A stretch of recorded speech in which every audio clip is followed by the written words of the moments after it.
আয় আল্লাহ তাআলা মসজিদের সহসভাপতি সোহেল রানা সাহেব 5,000 টাকা করলো দান। আল্লাহ বাড়িয়ে দাও তার দুনিয়াতে ইজ্জত সম্মান, দুনিয়াতে আল্লাহ কোটি কোটি টাকার মালিক বানায় দাও। যদি আমরা মসজিদে দান করি, যদি আমরা মাদ্রাসাতে দান করি, কি বলেন দান করি কিনা? এটা কাকে দেয় আমরা? আল্লাহ তাআলাকে।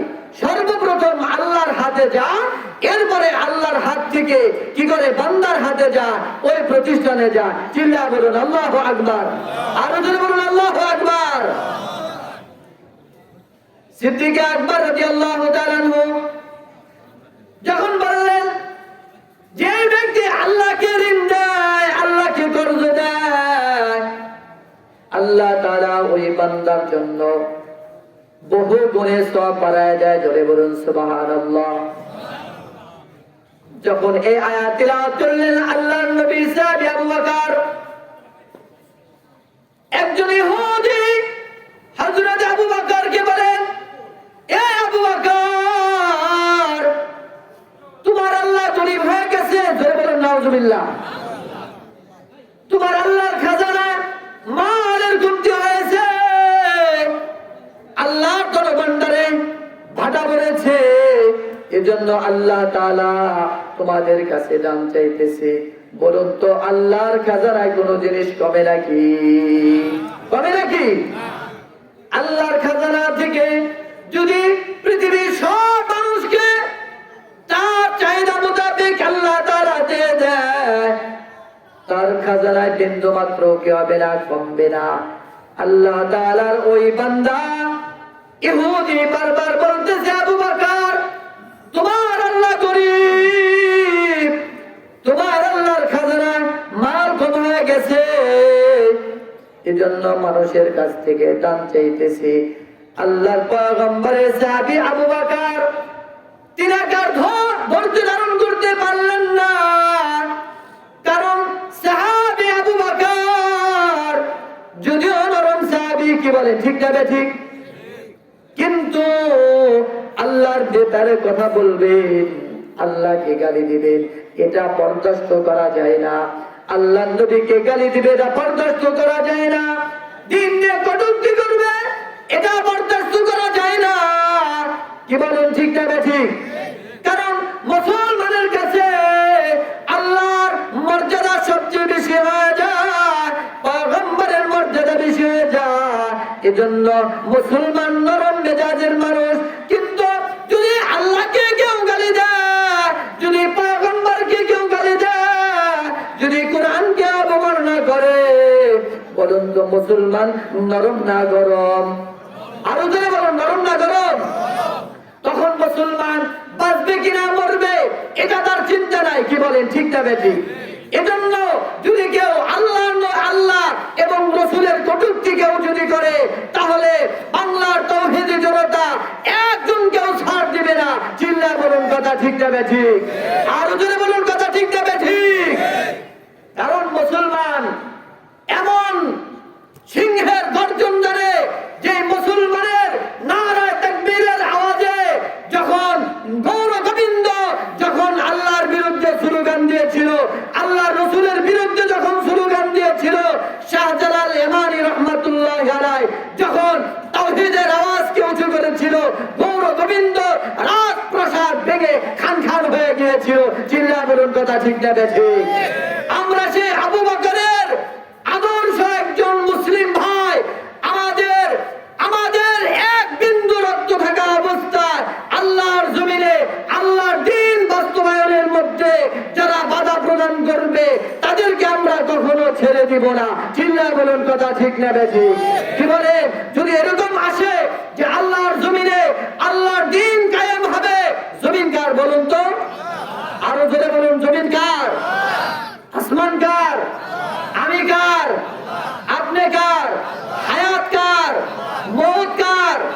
এজন্য সব কিছু দিয়ে আল্লাহর জমিনে আল্লাহর আইন বাস্তবায়ন করার জন্য যদি আমাদেরকে ডাক দেওয়া হয়, আমরা সেই ডাকে সাড়া দিতে রাজি আছি তো ইনশাআল্লাহ?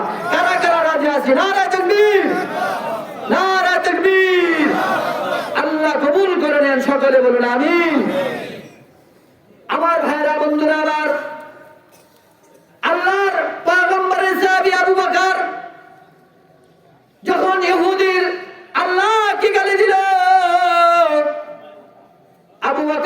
রাদিয়াল্লাহু তাআলা আনহু আল্লাহর নবীকে ভালোবাসতেন, আল্লাহকে ওভাবে ভালোবাসতেন। চিল্লা বলেন ঠিক না বেঠিক? সিদ্দিক আকবর তিনি নিজেকে আর ধরে রাখতে পারলেন না। সিদ্দিক আকবর ইহুদির গালের মধ্যে চর বসাই দিলেন আর বলতেছে, হে আল্লাহর দুশমন, আল্লাহ তাআলা গরীব হয়ে যায় নাই, আল্লাহ তাআলা তার কি আছে শান মোতাবেক আছে। আল্লাহ তাআলা আমাদের মর্যাদা বাড়াইতে চান, আল্লাহ তাআলা এজন্য আমাদের কাছ থেকে তিনি চান। যখন ইহুদিকে চপরাঘাত করেছে, ইহুদি সরাসরি পয়গম্বরের কাছে চলে গেছে, যে আল্লাহর নবীকে বলে, ইয়া রাসূলুল্লাহ, ও মুহাম্মদ, তোমার দরবারে নালিশ নিয়ে আসছি। তোমার সাহাবী আবু বকরের সাথে আমার কি আছে? মামলা আছে। আবু বকরের সাথে আমার একটা বিচার আছে। আবু বকরের সাথে বিচার আপনি করে দেন। আল্লাহ নবী আবু বকরকে ডাকলেন। আবু বকরকে ডেকে বলতেছে, আবু বকর, তোমার সাথে ইহুদির সাথে কি হয়েছে? তুমি কি ইহুদিকে মেরেছো নাকি? বলে, জি হুজুর, মেরেছি। কারণ আবু বকর তাকে আঘাত করেছে, তিনি অস্বীকার করার লোক না। আল্লাহর নবী বলে, আবু বকর, কেন আপনি তার গায়ে আঘাত করেছেন? কি কি হয়েছে বলুন। হযরতে আবু বকর বলে, ইয়া রাসূলুল্লাহ, এই ইহুদির বাচ্চা আল্লাহকে গালি দিয়েছে, আল্লাহকে গরীব বলেছে, আল্লাহকে বারবার গালি দিয়েছে, এজন্য আমি আর নিজেকে ধরে রাখতে পারি নাই। ইয়া রাসূলুল্লাহ, আমি তার উপরে হামলা করেছি, তাকে আঘাত করেছি। ইহুদিকে আল্লাহর নবী বলেন, এ ইহুদি, তুমি আল্লাহকে ফকির বলেছো, আল্লাহকে মিসকিন বলেছো, কেন তুমি আল্লাহকে গালি দিলা? এবার ইহুদি বলে, না না, আমি তাকে বলি নাই, আমি আল্লাহকে ফকির বলি নাই, আল্লাহকে গরীব বলি নাই, আল্লাহকে আমি গালি দেই নাই। আল্লাহর নবী বলেন, ও আবু বকর, ইহুদি তো অস্বীকার করে, আর তুমি বলতেছো গালি দিয়েছে, সাক্ষী আনো। এবার আবু বকর বলে, ইয়া রাসূলুল্লাহ, সাক্ষী আমি কেমনে আনবো? ইহুদিও একা ছিল, আমিও একা ছিলাম, এখানে তৃতীয় কোনো ব্যক্তি ছিল না, কাকে আমি সাক্ষী হিসেবে পেশ করব? আল্লাহর নবী বলেন, ও আবু বকর, তুমি যদি তোমার পক্ষে সাক্ষী দাঁড় করাতে পারো তাহলে তুমি নির্দোষ প্রমাণিত হবে, আর যদি সাক্ষী পেশ করতে না পারো তাহলে তোমার বিচার হবে ইনসাফের বিচার। ইহুদিকে তুমি আঘাত করেছো, ইহুদি তোমার গালের মধ্যে আঘাত করবে, ইহুদি তোমার গালের মধ্যে আঘাত করে প্রতিশোধ নেবে। ও আবু বকর, এটা তোমাকে মেনে নিতে হবে, এটা ইনসাফের বিচার, এখানে কোনো জুলুম করা হবে না। বলেন তো, ইসলামী রাষ্ট্র যদি থাকতো, বাংলার জমিনে দুর্নীতি হইতো না। চিল্লায় বলুন কথা ঠিক না বেঠিক? আরো জোরে বলুন কথা ঠিক না বেঠিক?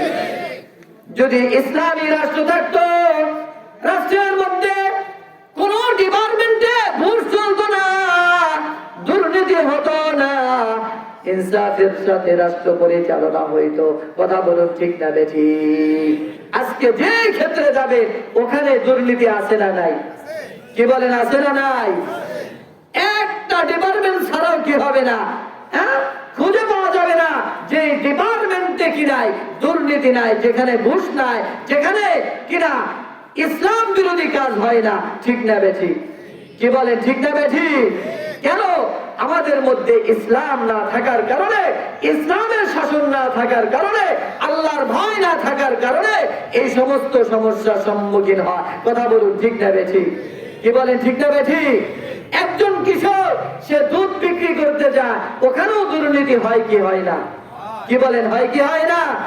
দুধের ভিতরে পানি মিশাইয়া দিয়া মনে করে যে কিছু পানি যদি আমি মিক্স করতে পারি তাহলে আমার সংসার কি হবে, কিছুদিন পর ডেভেলপ হয়ে যাবে। চিল্লা বলেন ঠিক না বেঠিক? কি বলেন ঠিক না বেঠিক? অথচ চিন্তা করলো না, আমি যে দুধের মধ্যে পানি মিক্স করলাম, পানি মিশাইলাম, এর দ্বারা যতটুকু আমি লাভবান হইলাম, পরকালে আল্লাহর আদালতে আমাকে ধরা খাইতে হবে। কথা বলুন ঠিক না বেঠিক? বুঝেন নাই? পানি দিতে দিতে এক বেচারা তো কি করছে, পানি দিতে দিতে একেবারে জগ সদ্যা কি করছে, নদীর ভিতরে ঢুকাই দিছে। যে জগ ধরে কিনে নিছে, বাড়ি যায় বিবি সাহেব যখন দুধ ছাকতে গেছে, দেখে ওইটার ভিতরে ইসে মাছ, চিংড়ি মাছ। ধরে কম সুবহানাল্লাহ। পরের দিন যায় করছে, কিরে ভাই কি কেমন দুধ দিলা?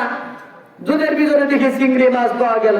ভাই হুজুর কি কন, ওই নদীর পার থেকে তো ঘাস খেতে আনি, ঘাসের সাথে মনে হয় কি হয়েছে, একটা চিংড়ি মাছও আসছিল, ওই ঘাস তো আমার কি করছে, গাড়ি খাইছে।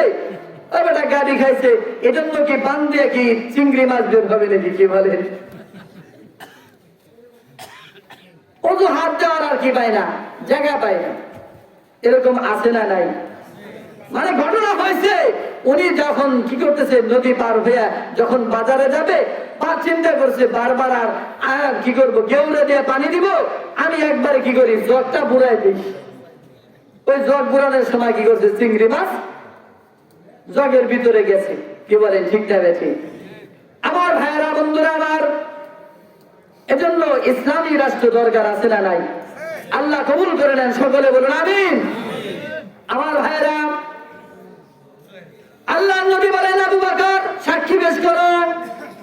হযরত আবু বকর বলে, ইয়া রাসূলুল্লাহ, আমার পক্ষে তো কোনো সাক্ষী নাই, কেউ ছিল না ওখানে। আল্লাহ নবী বলেন, ইহুদি কি করো? আবু বকরকে একটা গালে আঘাত করো, তাকে চপটাঘাত করো।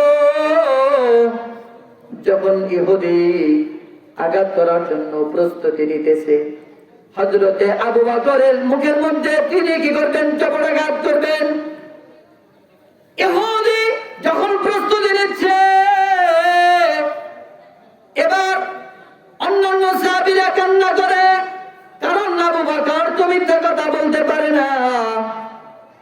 কিন্তু আজকে সাক্ষী না থাকার কারণে ইহুদির নাপাক হাত আবু বকরের মুখের উপর পড়বে।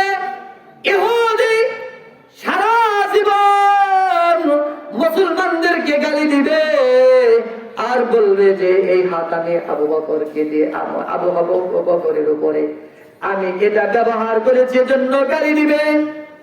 সাহাবীরা কান্না শুরু করে দিয়েছে। এবার ইহুদি যখন হযরতে আবু বকরের প্রতিশোধ গ্রহণ করার জন্য এক পা দুই পা করে যখন সামনের দিকে অগ্রসর হইতেছিল, এমন সময় আল্লাহ তাআলা হযরত জিবরাইলকে পাঠিয়ে দিল। হযরত জিবরিল এসে বলে, ওগো সরকার, এই ইহুদিকে থামান, এই ইহুদি মিথ্যাবাদী। আবু বকর সত্য কথা বলেছি, যদিও হযরত আবু বকরের কাছে কোন সাক্ষী নাই, আবু বকর সাক্ষী পেশ করতে পারে নাই। এই আবু বকরের পক্ষে দুনিয়ার কোন সাক্ষী লাগবে না। আল্লাহ তাআলা হযরত আবু বকরকে নির্দোষ প্রমাণিত করার জন্য আল্লাহ তাআলা আপনার কাছে আমি জিবরাইলকে পাঠিয়ে দিয়েছে। আল্লাহ তাআলা বলেছে, ও পয়গম্বর, আবু বকরের পক্ষে দুনিয়ার কোন মানুষের সাক্ষী লাগবে না। আবু বকরের পক্ষে আমি আল্লাহ তাআলা আপনার কাছে সাক্ষী হয়ে গেলাম। জোরে জোরে বলুন না আল্লাহু আকবার, আরো জোরে বলুন আল্লাহু আকবার। আমার ভাইরা, বন্ধুরা আমার, আল্লাহর নবীর ভালোবাসা হযরতে আবু বকরের মধ্যে এত গাঢ় ছিল।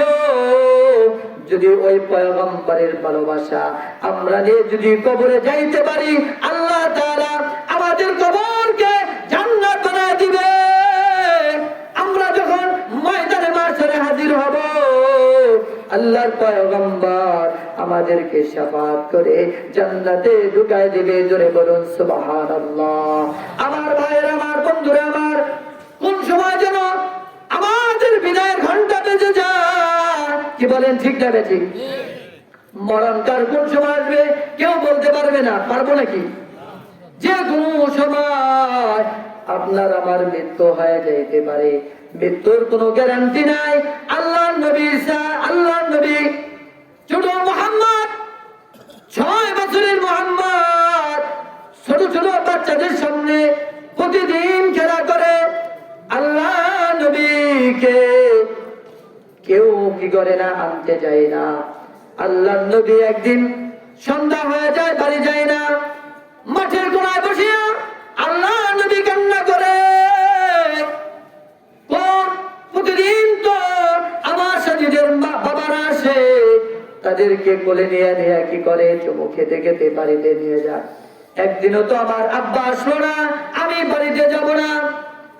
নবীজির মা আমি না, সন্ধ্যা পেরিয়ে যান, মুহাম্মদ আসে না। আল্লাহ নবীকে আনার জন্য তিনি মাঠে চলে গেলেন। যা দেখে আল্লাহ নবী কান্না করে, আল্লাহ নবী কান্না করে। মা আমিনা বলে, ও মুহাম্মদ তুমি আসো। এবার মুহাম্মদ বলে যে না না, আমি যাব না। আমার বাবার কোলে আমি উঠতে চাই, আমার বাবার কোলে উঠে বাড়ি যাব। মা আমিনা বলে, তোমার বাবা তো দুনিয়ায় নাই। কি বলেন, আছে নাকি?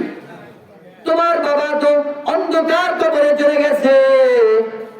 শিশু মুহাম্মদকে কোনোভাবে তিনি মানাইতে পারেন না। আল্লাহ নবীর মা বলে, ও মুহাম্মদ চলো, তোমার বাবার কবর জিয়ারত করে নিয়ে আসবো। যখন তাকে করে নিয়ে আসছে, বাড়ি এসে বলতেছে পয়গম্বরের দাদাকে বলতেছে, আব্দুল মুত্তালিবকে বলে, ও আব্বা, আপনার নাতিকে আমি তো কোনোভাবে আনতে পারি না। আপনার কোন সন্তানকে সে দেখতে চায়, সে বাবার কোলে উঠতে চায়, আমাকে একটু অনুমতি দেন। আমি শিশু মুহাম্মদকে আপনার ছেলের কবর জিয়ারত করায় নিয়ে আসবো। আব্দুল মুত্তালিব বলেন, যাও যাও, দেরি করবা না। তোমাদের সাথে আমি উম্মে আইমানকেও পাঠিয়ে দিলাম, তাড়াতাড়ি চলে আসবা। যখন হযরত মুহাম্মদুর রাসূলুল্লাহ সাল্লাল্লাহু আলাইহি ওয়াসাল্লামকে যখন পয়গম্বরের মা পয়গম্বরের বাবার কবরের সামনে দাঁড়ায়া বলল, ও মুহাম্মদ, এটা তোমার বাবার কবর, আসো জিয়ারত করি। কবর জিয়ারত করে আল্লাহর পয়গম্বর কবরের পাশে দাঁড়ায়া বাবা বাবা বলে চিৎকার দেয়। বলুন তো, যারা কবরে চলে গেছে তারা সন্তানগুলো যদি 1000 বার বাবা বাবা বলে ডাকে, বলো তো সেই বাবা কোনদিন ডাকে জবাব দিব নাকি? কি বলেন, দিবে? দিবে? আল্লাহ নবী কান্না করতেছে, বাবা বাবা বলে ডাক দেয়, কিন্তু কোনো জবাব আসে না। আল্লাহ নবীর মা বলে, ও মুহাম্মদ, তাড়াতাড়ি বাড়িতে চলো। কিছু সময় আসছে আবওয়া নামক স্থানে, যখন আল্লাহ নবী তার মার সাথে রওনা দিলেন, কিছু দূর আসতেই আল্লাহ নবীর মা আমিনা বলে, ও উম্মে আইমান, তাড়াতাড়ি উঠে থেকে আমাকে নামাও, আমার ভালো লাগতেছে না, কেমন যেন অস্থির অস্থির মনে হইতেছে। উম্মে আইমান যখন মা আমিনাকে জমিনের মধ্যে নামাইলেন, মা আমিনা বলতেছে, উম্মে আইমান, ও উম্মে আইমান, আমাকে একটু পানি দাও, আমার কলিজাটা শুকিয়ে যাইতেছে। এবার উম্মে আইমান যখন মা আমিনার সামনে যখন পানির মশকটা তিনি কি করলেন, তুলে ধরলেন। এবার মা আমিনা বলে, না না, পানি তো রাখবে না। এই গভীর ময়দানে, মরুভূমিতে আমার শিশু মুহাম্মদ যখন পানি পানি বলে চিৎকার দিবে, এই পানি পানি বলে যখন চিৎকার দিবে, পানি পাবে না, তখন আমার সন্তানের কষ্ট হবে। আমি মা এটা বরদাস্ত করতে পারবো না। ও আইমান, পানিটা রেখে দাও, মুহাম্মদকে আমার মুখের সামনে তুমি একটু তুলে ধরো, মুহাম্মদকে আমার কাছে এনে দাও। যখন উম্মে আইমান শিশু মুহাম্মদকে তার সামনে তুলে ধরছে, এবার মা আমিনা মুহাম্মাদের মুখের মধ্যে একবার ডান গালে চুমা দেয়, একবার বাম গালে চুমা দেয়, একবার কপালে চুমা দেয়, আর একবার ঠোঁটে চুমা দেয় এবং বারবার বলেন, ও মুহাম্মদ, জনমের মতো মার চেহারাটা একবার দেখে নাও। জিন্দগিতে কত মানুষ দেখবা, এই জমিনে মার চেহারা তুমি আর দেখতে পাইবা না, তুমি আর তোমার মাকে তুমি আর দেখতে পাবে না। ও মুহাম্মদ, তোমার মার চেহারাটা শেষবারের মতো দেখে নাও। এদিকে মুহাম্মদুর রাসূলুল্লাহ মা চেহারার দিকে তাকায়া জড়জড় করে পানি ছেড়ে, মাও কান্না করে, এদিকে সন্তানও কান্না করে। এক পর্যায়ে মা আমিনার ইন্তেকাল হয়ে যায়। শিশু মুহাম্মদ মার গলা ধরে মা মা বলে চিৎকার দেয়। বাবা কবর জিয়ারত করতে গিয়া মাকে চিরদিনের জন্য মুহাম্মদ হারায় ফেললেন। বলুন তো, এমন ঘটনা আমার আপনার জীবনেও আসতে পারে কিনা? কি বলেন, পারে কিনা? এজন্য ভাইয়ের আমার, বন্ধুরা আমার, ও যুবক, ও বৃদ্ধ বাবা, যাদের মা নাই, যাদের বাবা নাই, কলিজা বরাবর ব্যথা, এক নজর বাবাকে দেখতে পারি নাই, মাকে দেখতে পারি নাই, অন্ধকার কবরে একাকিত্বের ঘর, সাপ বিচ্ছুর ঘর, ওই কবরে কার যেন মা ঘুমায় কান্দে। আর সন্তানদেরকে ডাকতে বলে, ও সন্তানরা, আমার কবরে জাহান্নামের আগুন জ্বলে, ও সন্তান আমার কবরের পাশে দাঁড়াইলা না, আমার কবরে সব দিলা না। এজন্য ও বাবা, এই মসজিদের জন্য আপনারা যদি আপনাদের দানের টাকাগুলো এই মসজিদের কাজে লাগাইতে পারেন, আল্লাহ তাআলা এটা কিয়ামত পর্যন্ত আপনার মার এবং বাবার আমল নামায় অনবরত সওয়াব দিয়ে দিবেন। জোরে বলুন সুবহানাল্লাহ, আরো জোরে বলুন সুবহানাল্লাহ। আল্লাহর নবী বলেন, যখন মানুষ মৃত্যুবরণ করে তার সব আমলগুলো বন্ধ হয়ে যায়, তিনটা আমল জারি থাকে। জোরে বলুন সুবহানাল্লাহ। এক নাম্বার হলো সাদাকাতুন জারিয়া, চলমান সদকা। এই যে মসজিদ আপনারা বানাইছেন, এই মসজিদ আমি থাকবো না, আপনি থাকবেন না, কিয়ামত পর্যন্ত এই মসজিদ থাকবে কিনা? কি বলে, থাকবেন কিনা? এই মসজিদের বাউন্ডারি দেওয়া লাগবে, অনেক টাকা খরচ হবে, প্রায় 10 লক্ষ টাকার মতো খরচ হবে। এজন্য আপনাদের কাছ থেকে এরকম কোন লোক চাই যে আবু বকরের মতো মুহাব্বত ওয়ালা, ওমরের মতো, উসমানের মতো, আলীর মতো এরকম মুহাব্বতের বান্দাদের মধ্য থেকে আমি কিছু কিছু বান্দা চাই যে প্রায় 10 লক্ষ টাকার মতো।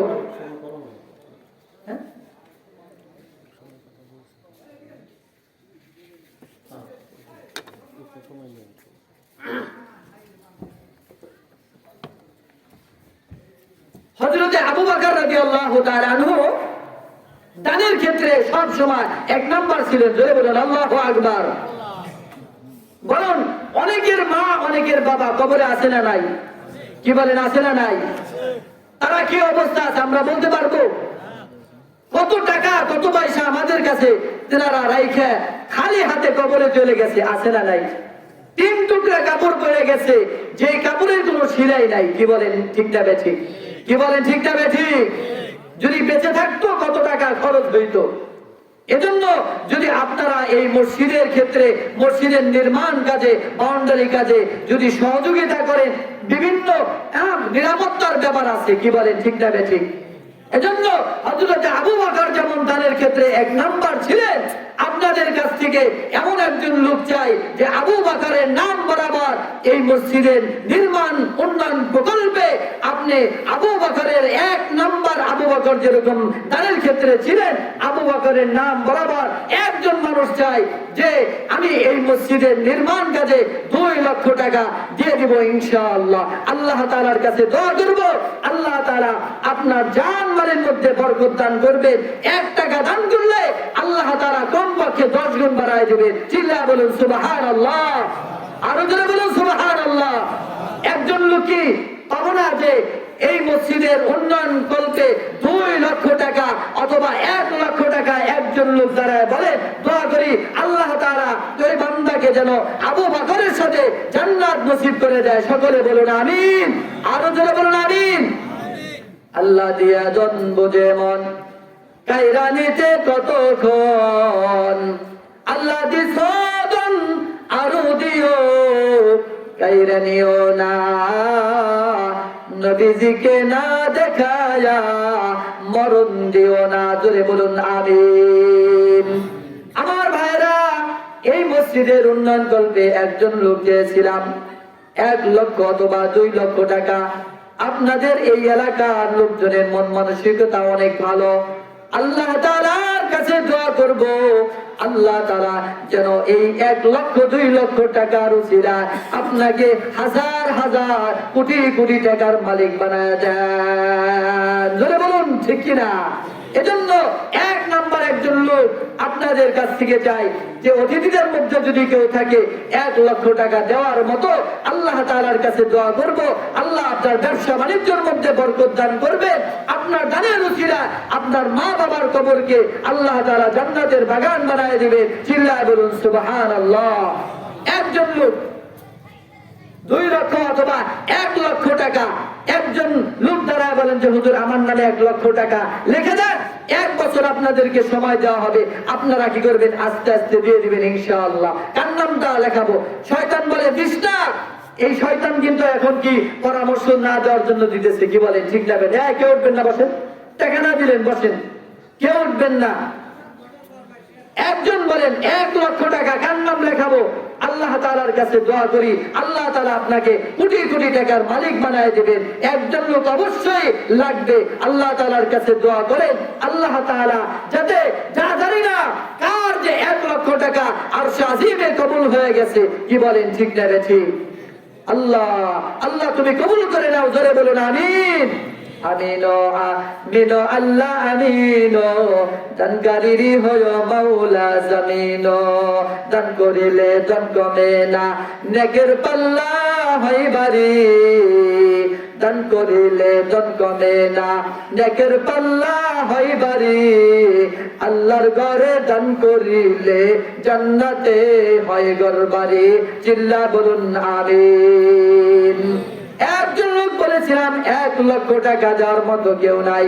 বিশাল এই মজমা থেকে 1 লক্ষ টাকা দেওয়ার মতো যদি কেউ থেকে থাকে, দোয়া করি আল্লাহ তাআলা হযরতে আবু বকরের সাথে আপনার জান্নাত নসিব করে দেয়। 2 নাম্বার, হযরতে ওমরের নাম বরাবর একজন লোক চাই যে হুজুর আমার নাম 50,000 টাকা লেখে, আমি এই মসজিদে 50,000 টাকা দান করব ইনশাআল্লাহ। কার নামটা লেখাবো? হযরতে ওমরের নাম বরাবরে 50,000 টাকা। চিল্লায় বলুন কার নামটা লেখাবো? একজন লোক দাঁড়ায় বলেন, অতিথিদের মধ্যে যদি কেউ থাকেন, বিশেষ অতিথিরা অনেকেই আছে যে 50,000 টাকা দেওয়ার মতো, একজন লোক দাঁড়ায় বলে যে হুজুর আমার নামে 50,000 টাকা লেখেন। মা নাই বাবা নাই, মা বাবার নামে আল্লাহ তাআলা আমরা দোয়া করে দিব এই মসজিদে দানের উসিলায় আল্লাহ তাআলা আপনার মা বাবার কবরে কিয়ামত পর্যন্ত সবের একটা লাইন আপনি করে যান। কার নাম লেখাবো? 1 নাম্বার একজন করেন হযরতে ওমরের নাম বরাবরে 50,000 টাকা। কি বলেন নাই? এই বিশাল এই মজমার মধ্যে 50,000 টাকা দেওয়ার মতো একজন লোক কি পাওয়া যাবে না? আল্লাহ যদি এরকম থাকে যে আপন ভাই আছে অথবা বাপ বাটা এরকম যদি থাকে, একটা পরিবারের পক্ষ থেকে 50,000 টাকা কয়েকজন মিলে দিয়ে দিবেন ইনশাআল্লাহ। এরকম যদি কেউ থেকে থাকেন 2 জনে মিলে 50,000 টাকা দিবেন। কয়জন?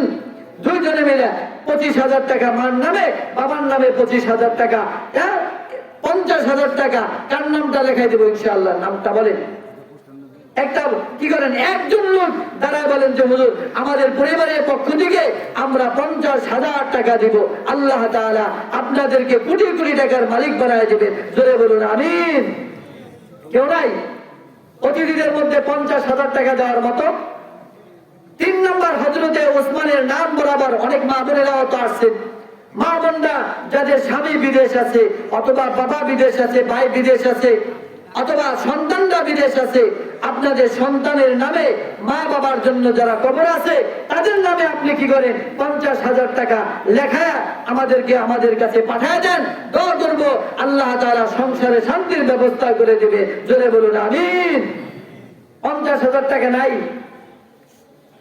হযরতে ওসমানের নাম বরাবর 20,000 টাকা এই নির্মাণ প্রকল্পে আপনার দান আমরা আপনাদের কাছে যাচ্ছি। 20,000 টাকা হযরতে ওসমানের নাম বরাবর। কার নামটা লেখাবো? একজন হিম্মত করে দাঁড়ায় বলে যে হুজুর আমার নামটা লেখান, আমি 20,000 টাকা দেবো ইনশাআল্লাহ। বাবার নামে 10,000, মার নামে 10,000। অনেকের মা অসুস্থ আছে, অনেকের বাবা অসুস্থ আছে, হসপিটালে আছে। আল্লাহ তাআলা এই দানের উসিলা আপনার মা বাবাকে পরিপূর্ণ সুস্থতা দান করবেন। জোরে বলুন আমিন। যারা কবর আছে আল্লাহ তাআলা কবর আযাব এই দানের উসিলায় মাফ করে দিবেন। একজন লোক দাঁড়ায় বলে যে হুজুর আমার নামে 20,000 টাকা লেখান। এই আসতেছে নাকি দেখাবেন? সামনে দিকে আইসে বসে বলল 20,000 টাকা কার নাম লেখাবো? একটা পরিবারের পক্ষ থেকে 2-3 ভাই আছেন, সবাই মিলে কি করে 20,000 টাকা দেওয়ার মতো এরকম যাদের কে আছে, এবিলিটি আছে, নাম লেখায় দেন, আপনি পরে দিয়ে দিবেন ইনশাআল্লাহ।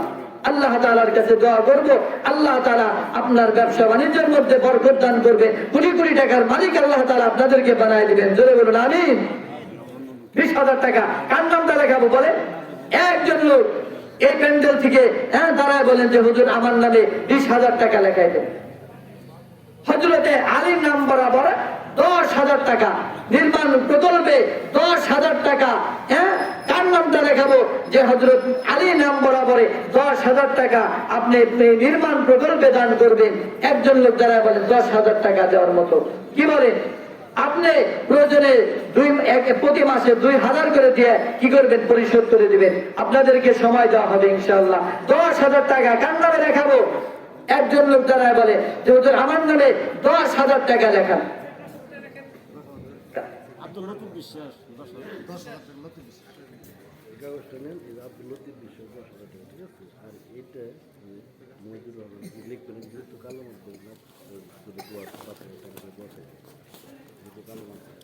মোহাম্মদ আব্দুল লতিফ বিশ্বাস 10,000 টাকা বলেন, চিল্লা বলেন।